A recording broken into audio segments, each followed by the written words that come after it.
আসসালামু আলাইকুম, সবাইকে শুভেচ্ছা জানাচ্ছি। মাসুম মাহবুব। প্রিয় দর্শক, আজকের এই বুলেটিনে আমি খুব দুর্দান্ত কিছু গুরুত্বপূর্ণ খবর আপনাদের দিতে চাই, যে খবরগুলো পুরো মুসলিম বিশ্বের জন্য এই মুহূর্তে সবচেয়ে গুরুত্বপূর্ণ। ইরানের যিনি সামরিক সচিব, সেক্রেটারি বা যুদ্ধে যিনি মাস্টার মাইন্ড যাকে বলা হয়, আয়াতুল্লাহ আলী খামেনির ডান হাত বলে খ্যাত আলী লারিজানি, তার একটি চিঠি বিশ্ব মুসলিমের উদ্দেশ্যে পাঠানো হয়েছে। সেখান থেকে আমি ইম্পর্টেন্ট তথ্য জানাবো। পাশাপাশি আজকের যুদ্ধের একদম আপডেট খবরগুলো আপনাদের আমি প্রথমে দিয়ে আমি চিঠির বর্ণনায় চলে যাব। এই চিঠিটা সবাই শুনবেন। যারা ভিডিওতে অধৈর্য হন তারা আগে চলে যান, আমার আপত্তি নেই। কিন্তু এই ভিডিওটি যারা দেখবেন, আলী লারিজানের চিঠিটাকে আমি পড়বো, আপনারা একটু শুনবেন, মানে তার সারমর্মটা আপনারা বুঝবেন। শুরুতেই আমি আপনাদেরকে আজকের খবরের আপডেটগুলো দিয়ে দিচ্ছি। আপনারা কি শুনতে এবং দেখতে পাচ্ছেন ক্লিয়ার? আমাকে একটু কমেন্ট করে জানান যে শুনতে কোনো ঝামেলা হচ্ছে কিনা আপনাদের। একদম ক্লিয়ার শুনতে পাচ্ছেন আশা করি। দর্শক, আজকের আপডেট হলো, কালকে মার্কিন যুক্তরাষ্ট্রের প্রেসিডেন্ট ডোনাল্ড ট্রাম্প একটা বড়সড় প্রেস কনফারেন্স করেছেন এবং সেই প্রেস কনফারেন্সে পুরো বিষয় বা সিনারিটা তিনি তুলে ধরেছেন। একদম ক্লিয়ার সিনারি তিনি তুলে ধরেছেন। তো সেই বক্তব্যে কি বলেছেন ডোনাল্ড ট্রাম্প, তার বক্তব্যের মাধ্যমে আমরা প্রমাণ করতে চাই তিনি হারলেন না জিতলেন এই যুদ্ধে। ইরানের অবস্থানটা কি সেটাও জানা যাবে। প্রথম, মার্কিন যুক্তরাষ্ট্র ইরানের বিরুদ্ধে যে যুদ্ধটি শুরু করে বা অ্যাটাকটি শুরু করে, তার নাম ছিল অপারেশন অ্যাপেক ফিউরি। ইরান বলছে যে মার্কিন যুক্তরাষ্ট্রের অ্যাপেক ফিউরি হয়ে গেছে অ্যাপেক ফেইলার, তার মানে তারা ব্যর্থ হয়েছে ইরানে এই আক্রমণে।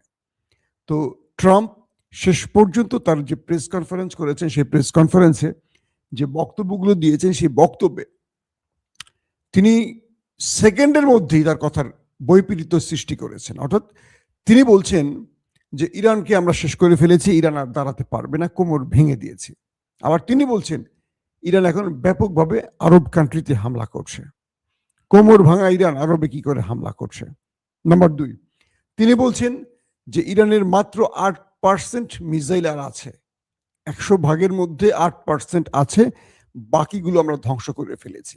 আবার একটু পরে বলছেন ইরান ম্যাসিভ আকারে নেতাকাকুর বাড়িতে হামলা করছে। এত মিসাইল পায় কোথায়? খেয়াল করবেন ট্রাম্পের বক্তব্যগুলো। তারপর তিনি বলছেন যে ইরানের সেনাবাহিনীকে আমরা ভেঙে চুরমার করে দিয়েছি, অধিকাংশ সেনা সদস্যদেরকে আমরা ওপারে পাঠিয়ে দিয়েছি, ইরান এই যুদ্ধে আর টিকে থাকবে না। কিছুক্ষণ পরে আবার বলছেন তাদের সেনাবাহিনী ব্যাপক পরিমাণে আগ্রাসন চালাচ্ছে আরব এবং ইসরায়েলের বিরুদ্ধে। ট্রাম্পের এই বক্তব্যগুলো মানে নিজের সাথে নিজের বিরোধিতা। সিএনএনের একটি ভিডিও ক্লিপ দেখলাম, সেখানে সিএনএন কি করছে, ট্রাম্পের এই বক্তব্যগুলোকে জোড়া লাগাইছে। ধরেন তিনি বলছেন ইরানকে আমরা ভেঙে দিয়েছি, পরক্ষণে দেখাচ্ছে ইরান আমাদের মেরে তক্তা বানিয়ে দিচ্ছে। একটু আগে বলছেন ইরানের মিসাইল স্টোরেজ শেষ করে ফেলেছি, একটু পরে বলছেন ট্রাম্প ইরান মিসাইলের বর্ষা বইয়ে দিচ্ছে নেতাকাচ্চুর বাড়িতে। মানে একটা লোক কি করে একটা প্রেস কনফারেন্সে ভিন্ন ভিন্ন কথা বলছেন। সে একটা দেশের, পৃথিবীর সবচেয়ে পাওয়ারফুল দেশের প্রধানমন্ত্রী, কি বলে প্রেসিডেন্ট।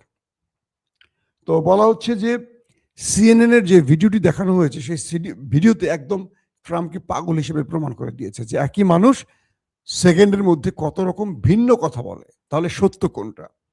পাশাপাশি ট্রাম্প তার বক্তব্যে আরো বলেছেন যে ন্যাটো আমরা তৈরি করেছিলাম, সেই ন্যাটো যাকে আমরা বিলিয়ন বিলিয়ন ডলার দিয়ে পালি, ন্যাটোভুক্ত প্রতিটা দেশে আমি সামরিক বাহিনী দিয়ে বিশাল খরচ বহন করি, সেই ন্যাটো আমার ডাকে সাড়া দেয়নি। কে বলছে? Donald Trump. ন্যাটোকে বারবার বলেছি আমাকে সাহায্য করতে আসো, ন্যাটো আসেনি। পরক্ষণে সাংবাদিকরা প্রশ্ন করেছেন আপনি ন্যাটোকে ডাকলেন কেন ইরানের বিরুদ্ধে? আপনি তো ইরানের কোমর ভেঙে দিয়েছেন, ইরানকে দুর্বল করে দিয়েছেন, ইরানের সামরিক বাহিনী শেষ করে দিয়েছেন, সামরিক বাহিনী, তাহলে ন্যাটোকে ডাকতে হলো কেন? মানে নিজের প্রশ্নে নিজেই আটকে যাচ্ছেন বারবার ডোনাল্ড ট্রাম্প। এবং তিনি বলছেন হরমুজ প্রণালীতে আমাদের তেল যায় মাত্র 1%, বাকি সব তেল অন্য পথ দিয়ে যায়। হরমুজ থেকে তেল নেয় কে? চীন, জাপান, দক্ষিণ কোরিয়া। আমি এই রাষ্ট্রগুলোকে বলছি তোমরা সেনাবাহিনী বা তোমরা নৌবাহিনী নিয়ে আসো, হরমুজ খোলো। কেউ রাজি হয়নি। এই রাষ্ট্রগুলো ট্রাম্পকে কি জবাব দিয়েছে? যে আমাদের কোনো যুদ্ধ জাহাজ নিয়ে হরমুজে আসতে হবে না, তুমি আর ইসরায়েল যুদ্ধ বন্ধ করে বাড়িতে গিয়ে নাকে তেল দিয়ে ঘুমাও, অটোমেটিক এই পথ ইরান আমাদের জন্য খুলে দেবে। মানে বিষয়টা বুঝতেন? ট্রাম্প অভিযোগ করছে যে হরমুজ প্রণালী দিয়ে আমাদের 1% তেল যায়, যাদের 90% 95% তেল যায়, তারা কেন আসছে না হরমুজ খুলতে? আমার একা দায় পড়ছে হরমুজ খোলার? তারা ট্রাম্পকে বলছে যে তোমাকে কে বলছে হরমুজের এখানে এসে যুদ্ধ ছড়াইতে? তুমি 1% তেল যেতে, তুমি তোমার বাড়িতে গিয়ে বসে থাকো, তুমি আর ইসরায়েল চলে যাও, যুদ্ধটা বন্ধ করে চলে যাও। যুদ্ধ বন্ধ করে তো অটোমেটিক ইরান আমাদের তেল নিতে পথ খুলে দেবে। তুমি তো শত্রুতা তৈরি করছো, তোমার 1%-এর জন্যই আমাদের 90% এখন বিপদে পড়ে গেছে। তারপর মার্কিন যুক্তরাষ্ট্রের গণমাধ্যম এবার আরবকে যুদ্ধে নামানোর জন্য কি করছে দেখেন। কালকের একটি গণমাধ্যম নিউজ করছে, নিউ ইয়র্ক টাইমস, যে মোহাম্মদ বিন সালমান নাকি আমেরিকা ইসরায়েলকে বারবার চাপ দিচ্ছিল ইরানের বিরুদ্ধে যুদ্ধ করার জন্য। মার্কিন গণমাধ্যম দাবি করছে এরকম। আজকে মোহাম্মদ বিন সালমানের রাষ্ট্র মানে সৌদি আরব থেকে প্রকাশ্যে স্টেটমেন্ট দেওয়া হয়েছে যে এই সংবাদগুলো পুরো বানোয়াট, গুজব, মিথ্যা। এগুলো সৌদি আরবের সাথে ইরানকে যুদ্ধে লাগাবার জন্য নেপথ্য থেকে ষড়যন্ত্রকারীরা করছে। আরব এখন বুঝে গেছে তারা কত বড় বিপদে পড়ে গেছে। তারা মানে দুধ কলা দিয়ে কত বড় বিষধর সাপ তারা পালছে, এটা এখন তারা বুঝতে পারছে। এখন কি বলবো, তাদের এখন মাসল দেওয়া শুরু হয়ে গেছে। আরব রাষ্ট্রের একটা শিক্ষা হয়েছে যুদ্ধ থেকে, খুব মন দিয়ে শুনবেন। আরব রাষ্ট্র তারা ট্রিলিয়ন ট্রিলিয়ন ডলার দিয়েছিল আমেরিকাকে, তারা তাদের ঘাঁটি দিয়েছিল আমেরিকাকে, মনে করেছিল তাদের শত্রু হবে ইরান, তাদের শত্রু হবে তুরস্ক, তাদের দখল করে নেবে। মূলত তাদের শত্রু ইরান নয়। ইরান সাফ জানিয়ে দিয়েছে ইরান সাম্রাজ্যবাদিতা বিশ্বাস করে না। তারা তাদের ভূমির মধ্যে মানে তারা তাদের ভূখণ্ডকে 1 ইঞ্চি বৃদ্ধির কোনো পরিকল্পনা করছে না। যেটা করছে ইসরায়েল, গ্রেটার ইসরায়েল তৈরির পরিকল্পনা ইসরায়েলের রয়েছে, ইরানের নয়। হে আরব, তোমরা বোঝার চেষ্টা করো। আমি চিঠিটা একটু পরে আপনাদের পড়ে শোনাবো। তো ইরান বলছে যে আরবদেরকে আমরা শত্রু ভাবি না, কিন্তু আরব আমাদের শত্রু ভেবে আমাদের শত্রুদের তাদের ঘরে ঢুকিয়ে আজকে আমাদের উপর এ হামলা করতে বাধ্য করেছে। ইরান আরবকে জবাব দিচ্ছে, হে আরব, তুমি তোমার ভূখণ্ড দিয়েছো আমার শত্রুকে, তারা সেখান থেকে আমার ভূখণ্ডে হামলা করছে, আমাদের অজস্র নারী শিশুকে হত্যা করছে। তো আমি কি করব? আমাকে তো সেই শত্রুকে পাল্টা আঘাত করতে হবে। সেই শত্রু তোমার ঘরে থাকলে আক্রমণ তো তোমার ঘরে গিয়ে পড়বে। তো সৌদি আরব বা বাকি ইসলাম মানে মুসলিম দেশগুলো বুঝতে পেরেছে তারা কত বড় সর্বনাশ তাদের ঘরে ঢুকিয়েছে। এখন তারা বেরো করতে পারছে না, হজমও করতে পারছে না, এমন বিপদে আছে। কারণ তারা বুঝে গেছে আমেরিকা এই বিপদে তাদেরকে উদ্ধার করতে আসেনি, মূলত ইসরায়েলকে রক্ষা করতে এসছে। এবং মধ্যপ্রাচ্যে যে বেজগুলো তৈরি করেছে আমেরিকা, এখান থেকে কিন্তু আমেরিকা আরবের কোনো সহযোগিতা করতে পারেনি, বরং আরবের প্রতিরক্ষা, আরবের টাকায় কেনা প্রতিরক্ষাগুলো, রাডার সিস্টেমগুলো আমেরিকা তুলে নিয়ে এখন ইসরায়েলে বসাচ্ছে। কারণ ইসরায়েলের গুলো ইরান ধ্বংস করে ফেলেছে। বুঝতে পারছেন কত বড় স্বার্থপর ওরা। দর্শক, তারপরের খবর কি? ডোনাল্ড ট্রাম্প তার প্রেস কনফারেন্সে আরো বলেছেন 7,000 টার্গেটে, ইরানের 7,000 টার্গেটে হিট করা হয়েছে। দেখেন, নিজেই বলছে 7,000 টার্গেটে হিট করা হয়েছে এবং বলছেন শতাধিক যুদ্ধ জাহাজ ধ্বংস করা হয়েছে ইরানের। কে বলছে? মার্কিন প্রেসিডেন্ট ডোনাল্ড ট্রাম্প। শত শত ইরানি সেনাকে হত্যা করা দাবি করেছেন ডোনাল্ড ট্রাম্প এবং তিনি বলছেন এই বিশাল ক্ষতি আমরা ইরানের করেছি, ইরান আর দাঁড়াতে পারবে না, ইরানের কোমর ভেঙে দিয়েছি। আবার তিনি বলছেন একটু পর, হে আরব আসো, হে নেটো আসো, হে ইউরোপ আসো, সবাই মিলে আমরা ইরানকে মারি। কেন? কোমর ভেঙে গেছে, তার সেনাবাহিনী শেষ, নৌবাহিনী শেষ, এয়ারফোর্স শেষ, তাই তো? তুমি পুরো পৃথিবীকে ডাকো কেন? হে বিশাল আমেরিকা, সুপার পাওয়ার আমেরিকা, তুমি ইরানের সাথে একা পারছো না? এটা মুখে বলো না কেন তাহলে? ভ্লাদিমির পুতিনকে উদ্দেশ্য করে ডোনাল্ড ট্রাম্প বলছেন যে ন্যাটো মানি আমেরিকা, মানে ভ্লাদিমির পুতিন ভয় পায় ন্যাটোকে, আর ন্যাটো মানি হলো আমেরিকা। ন্যাটো মানি ইউরোপ না, ন্যাটো মানি হলো আমেরিকা। এবং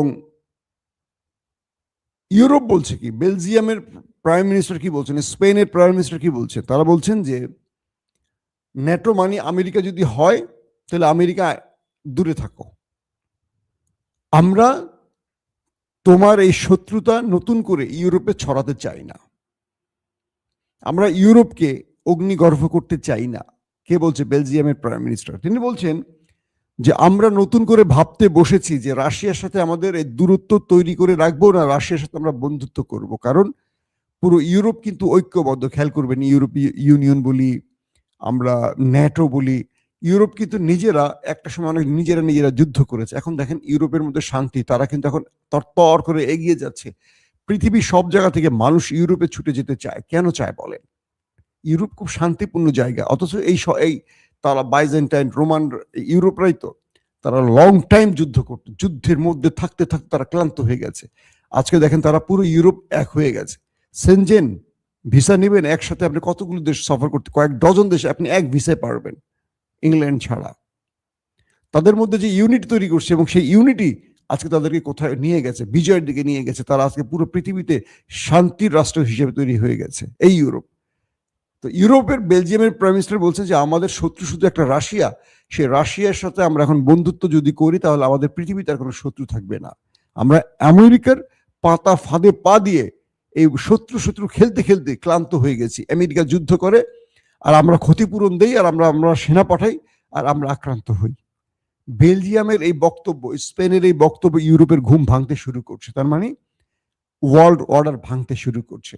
ডোনাল্ড ট্রাম্পের বা মার্কিন সাম্রাজ্যবাদিতার অবসানের দিকে যাচ্ছে। এবারই সেটা, এই যুদ্ধে সেটা প্রমাণ হয়ে গেছে যে আমেরিকার ডাকে কেউ সাড়া দিচ্ছে না। দেখছেন তো আপনারা দর্শক। আমি আপনাদেরকে আলী লারিজানের চিঠিটা একটু পড়ে শোনাবো এখন।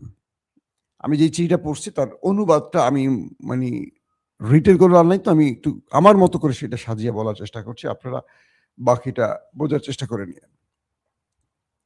তিনি বলছেন যে, হে মুসলিম বিশ্ব, তোমরা ভালো করে দেখো, আমাদের উপর হামলা হয়েছে না আমরা হামলা করেছি। এক হামলায় আমাদের অজস্র নারী শিশুকে হত্যা করেছে, তোমরা কেউ প্রতিবাদ করনি।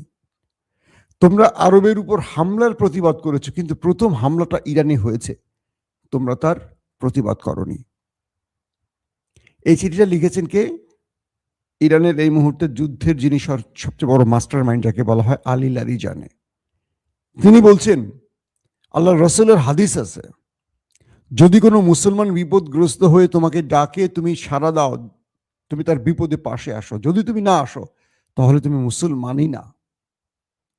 যে ইরানের উপর দুটো আগ্রাসনকারী দখলদার বাহিনী হামলা করলো, একটি মুসলিম রাষ্ট্র এগিয়ে আসলে না তাদের এই কাজে, এই ঘৃণ্য কাজে ক্ষোভ জানালে না। তোমরা কি ক্ষোভ জানালে? আরবের উপর ইরানের আক্রমণ নিয়ে। আরবের উপর কি ইরান আগে আক্রমণ করেছিল? করেনি। ইরান কি করবে? যে মুসলিম দেশগুলো আরবের বন্ধু হবার কথা, সে মুসলিম দেশগুলোর ভূমি আকাশ ব্যবহার করে শত্রুরা যখন ইরানে আক্রমণ করে, তখন ইরান কি করবে? সে শত্রুদের ঘাঁটিতেই তো আক্রমণ করা উচিত ইরানের, নয় কি? তোমরা বলছো তোমাদের দেশের উপর আক্রমণ নয়, তোমাদের দেশকে ব্যবহার করে ওরা আমাদের উপর আক্রমণ করছে, তো ওদেরকে প্রতিহত করতে আমরা আমাদের পাল্টা আক্রমণ অব্যাহত রেখেছি। আলী লারিজানি বলছেন যে, হে মুসলিম বিশ্ব, আমাদের ঐক্যবদ্ধ হওয়ার সময় এসেছে, কিন্তু ওরা আমাদের বিভাজিত করে রেখেছে। দেখো, ওরা ঐক্যবদ্ধ আছে, তোমরা তাকিয়ে দেখো ইউরোপের দিকে, ওরা ঐক্যবদ্ধ বলে ওরা শক্তিশালী এবং ওরা এগিয়ে চলছে সামনের দিকে, উন্নত হচ্ছে, কিন্তু আমরা একে অপরে বিভাজিত হয়ে আছি, আমাদেরকে ওরাই বিভাজিত করে রেখেছে। সময় কি আসেনি আমাদের ঐক্যবদ্ধ হওয়ার? ওহ, এই কথাটা বুঝতে পারছেন আপনারা? দেখেন বিএনপির দিকে তাকায়া, আওয়ামী লীগ যা করছে বিএনপি এখন তাই করছে। যে বিএনপিটা 15টা বছর বিরোধী দলে থাকতে গিয়ে আওয়ামী লীগের সংবিধান কসলাইনি শুনতে শুনতে পাগল হয়ে গেছে, শেখ হাসিনা, ওবায়দুল কাদের, আনিসুল হক প্রতিদিন 10 বার করে সংবিধান শেখাইতো বিএনপিকে। বিএনপি যখনই কোনো দাবির কথা, অধিকারের কথা বলতো, তখনই আওয়ামী লীগ সকাল বিকেল বিএনপিকে সংবিধান পড়াতো, সেই বিএনপি ক্ষমতায় বসে এখন জাতিকে সংবিধান পড়ায়। এর চেয়ে কষ্টের কিছু আছে? এই বিএনপি কি আর বিরোধী দলে যাবে না? যাবে তো। যারা 15.5 বছর আওয়ামী লীগের কাছ থেকে সংবিধান শুনতে শুনতে শিখতে শিখতে পাগল হয়ে গেছে, মাথার চুল পড়ে গেছে, অর্ধেক নেতা মরে কবরই চলে গেছে বিএনপির, আজকে সেই বিএনপি ক্ষমতায় বসে এখন জাতিকে আবার সংবিধান পড়ে শোনায়, সালাউদ্দিন ভাই সংবিধান শোনায়। সংবিধানের এক মানে একই সাথে দুটো ভোট, গণভোট আর সংসদ নির্বাচন, একটা নাকি অবৈধ, একটা নাকি বৈধ হয়ে গেছে। কালকে তো অন্য দল ক্ষমতায় আসবে রে ভাই, আসবে 100%। আওয়ামী লীগের পর বিএনপি আসছে না, বিএনপির পর তো কেউ আসবে। তখন এই বিএনপি যখন আবার জনগণের কাছে যাবে, জনগণ তাদের সাড়া দেবে? আজকে যে জনগণ বিএনপির এই কাজগুলো দেখছে, আমি একজন বিএনপি সমর্থনকারী লোক, আমি বিএনপি সমালোচনা করছি, তো আমার মতো হাজারো লোক করছে না, যাদের বিবেক বুদ্ধি আছে, যারা দালাল না, যারা টাউট না, তাদের কথা বাদ দেন। দালাল টাউটের হিসাব আলাদা, তারা তাদের দল জাহান্নামের সবচেয়ে খারাপ কাজটা করলেও তারা সেটাকে সমর্থন দেবে। কি বলবেন বলেন? একটা দেশের কদিন আগে 2000 ছেলের আত্মত্যাগের মাধ্যমে 40,000 মানুষের আত্মত্যাগ, মানে তাদের রক্তের বিনিময়ে দেশটা আবার স্বাধীন হলো। সে জুলাইকে তারা কোণঠাসা করে, জুলাই পুল্লিঙ্গ না স্ত্রীলিঙ্গ প্রশ্ন করে। যারা কল্পনাই করে না কখনোই ক্ষমতা আসবে হাসিনাকে সরিয়ে দিয়ে, অলৌকিকভাবে তাদেরকে ক্ষমতায় বসানো হলো, আর তারা এখন পুরো ভিন্ন সুরে কথা বলছে। এর চেয়ে লজ্জার কষ্টের কি হতে পারে বলেন? এটা কি বিএনপির চরিত্র হওয়া উচিত ছিল? আজকে বিএনপির এই কথাগুলো আগামী দিন বিএনপিকে মানুষ অক্ষরে অক্ষরে চোখে আঙুল দিয়ে দেখিয়ে দেবে যে তোমরা মিথ্যাচার করো, তোমরা প্রতারণা করো, জনগণের কাছে ভোট চাইছো, গণভোটের পক্ষে ভোট চাইছো, এখন গণভোটকে বাদ দিচ্ছ, এটা অসাংবিধানিক বলছো। এই বিএনপিকে কি আর জীবনে ভোট চাইতে হবে না? এই ইস্টাবলিশমেন্ট কি বিএনপিকে বারবার ইঞ্জিনিয়ারিং করে ক্ষমতায় বসাবে? অবশ্যই না। বিএনপিকে আগামী দিনের অপেক্ষা থাকতে হবে। তারেক রহমান যত ভালো কাজই করুন, 28 দিনে 28টা উন্নত প্যাকেজ দেখান, মানুষ এগুলো ভুলে যায়। আপনি দেখেন মিশর, লিবিয়া, কি হয়েছে? গাদ্দাফিটা ভালো রেখেছিল না জনগণকে? হোসনে মুবারক ভালো রেখেছিল না? জনগণ বিদ্রোহ করেছিল। মানুষের অধিকারের জায়গা, মানুষ প্রতারণা সহ্য করে না। বিএনপিকে বিষয়গুলো মাথায় নিতে হবে। আসেন, বিএনপির খবর না এটা। এখন যেটা হয়েছে, ইরান এই কথাটি বলছে যে আসো আমরা ঐক্যবদ্ধ হই, আমরা ইউরোপের মতো শক্তিশালী হই। হে মুসলিম বিশ্ব, 57টি মুসলিম, তোমরা দেখো আমাদের নারী শিশুদের উপর অত্যাচার করছে, তোমরা ওদের প্রতিবাদ করছো, আমাদের প্রতিবাদ করছো না কেন? তোমরা কেন আমাদের থেকে আলাদা হচ্ছ? তোমরা নিজেকে মুসলিম দাবি করতে চাও, তোমরা কোন পরিচয়ে নিজেকে মুসলিম দাবি করতে চাও যদি আরেক মুসলমানের বিপদে তোমরা এগিয়ে না আসো? আসো আমরা আরেকটা শক্তিশালী মানে কি দেয়ালের মতো তৈরি করি, যেটা আমাদের ঐক্যের দেয়াল হবে। আমরা ঐক্যবদ্ধ হলে শত্রুরা দুর্বল হবে। দুর্দান্ত কথা বলেছেন। আজকে ইউরোপকে কেউ টাচ করার সাহস করে না, তারা ঐক্যবদ্ধ। আসো মুসলিম দেশ, আমরা ঐক্যবদ্ধ হই। আমাদের অর্থ, আমাদের অস্ত্র সব আছে, শুধু ঐক্যবদ্ধ হতে পারছি না বলে আজকে আমরা ভিন্ন ভিন্ন প্ল্যাটফর্মে মার খাই। আমরা একা বলে সবাই আমাদের মারছে, কিন্তু আমরা ঐক্যবদ্ধ হলে কেউ মারতে পারতো না। দেখেন, একটা সহজ বিষয় বলি, ছোট্ট একটা ইরান, মানে ইরান তো আমেরিকার কাছে কিচ্ছু না, পুঁটি মাছ। ইরান, আমেরিকা, ইসরায়েল এবং মধ্যপ্রাচ্যকে সমানতালে একা পিটিয়ে ট্রাম্পকে কাহিল করে ফেলছে। যেখানে ট্রাম্পকে ন্যাটোকে ডাকতে হচ্ছে, যেখানে ট্রাম্পকে আরব গালফ কান্ট্রিকে ডাকতে হচ্ছে, যেখানে ট্রাম্পকে এশিয়াতে নজর দিয়ে বলতেছে জাপানকে, দক্ষিণ কোরিয়াকে, অস্ট্রেলিয়াকে, হ্যাঁ, কতগুলো রাষ্ট্রকে ডাকতে হয়েছে ট্রাম্পকে, আসো আমার পাশে দাঁড়াও, আমি মায়ের খেয়ে তক্তা হয়ে যাচ্ছি। যদি এই যুদ্ধটায় ইরান পরিবর্তে রাশিয়া কিংবা চীন হতো, আমেরিকার কি অবস্থা হতো একবার কল্পনা করেন, একবার চিন্তা করেন। আজকে যদি ইরানের পাশে গালফ কান্ট্রি বা আজকে ইরানের পাশে যদি পাকিস্তান তারা যেত, একটা পারমাণবিক দেশ, ইসরায়েল 2 মিনিট থাকতো এই যুদ্ধে। বুঝতে পারছেন, পাকিস্তানের এয়ারফোর্স F-16 নিয়ে যখন ঢুকতো ইরানের আকাশে বা ওই দখলদারদের আকাশে, নেতা কাকুর বাড়িতে পাকিস্তানের শাহিন ঢুকে পড়তো, কি ঘটে যেত দেখেন।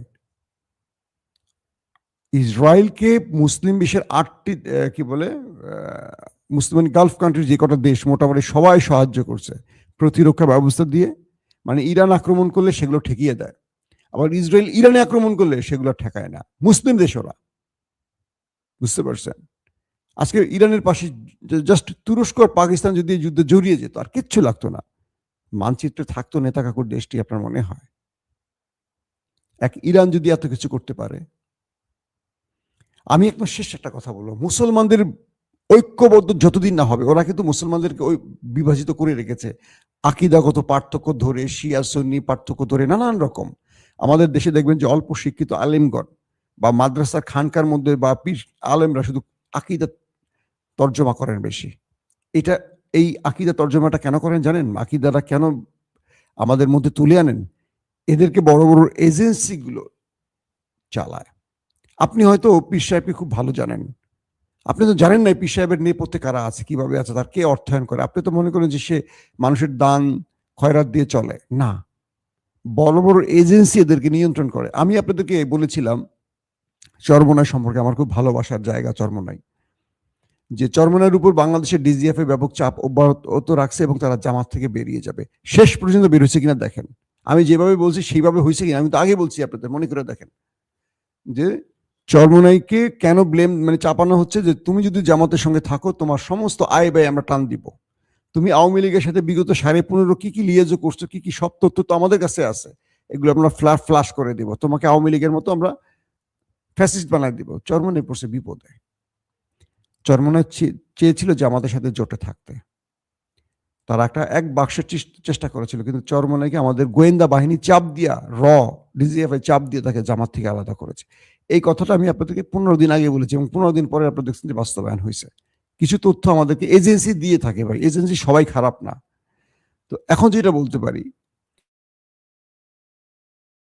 আমাদের প্রতিটা মুসলিম দেশের মধ্যে আকীদার পার্থক্য তৈরি করে দিয়েছে। আমাদের মাদ্রাসা শিক্ষা ব্যবস্থার ভেতরে অনেক ক্যারিকুলাম ওদের মধ্যেই আছে, ওরাই তৈরি করে দিয়েছে আমাদেরকে, ব্রিটিশরা, এরা। আর আমরা সেগুলো নিয়ে এখন বিভাজিত আছি। আর দেখেন ওরা এক হয়ে গেছে, ইহুদি খ্রিস্টান সব এক। আর মুসলমানদের মধ্যে শুধু আকীদার পার্থক্য, লম্বা পাঞ্জাবি ছোট পাঞ্জাবির পার্থক্য, প্যান্ট শার্ট টাইট পার্থক্য। যারা পোশাক নিয়ে কথা বলবে এদের মুখের উপর ইটের বাড়িতে ঝামিয়ে দিবেন। এরাই হলো মূল বদমাশ। যারা আকিদা আপনারটা ঠিক, আপনি ঠিক থাকেন, আপনার আকিদা ঠিক, আপনি ঠিক থাকেন, আরেকজনের আকিদা আপনার প্রশ্ন তুলতে হবে না, আপনি দিনের কাজ করেন। আরেকজন যদি ভুল থাকে, তাকে ভুল থাকতে দেন, তাকে বলেন যে আসেন আমরা আলোচনা করে আকিদার বাহাস করে আকিদা ঠিক করে নেই। আপনি সমালোচনা করছেন না ইহুদি কাফেরদের, করছেন একমাত্র মুসলমানদেরই। দেখেন আমাদের বহু আলেমদের, তারা আওয়ামী লীগের সমালোচনা করে না, বামের সমালোচনা করে না, তারা জামাতের সমালোচনা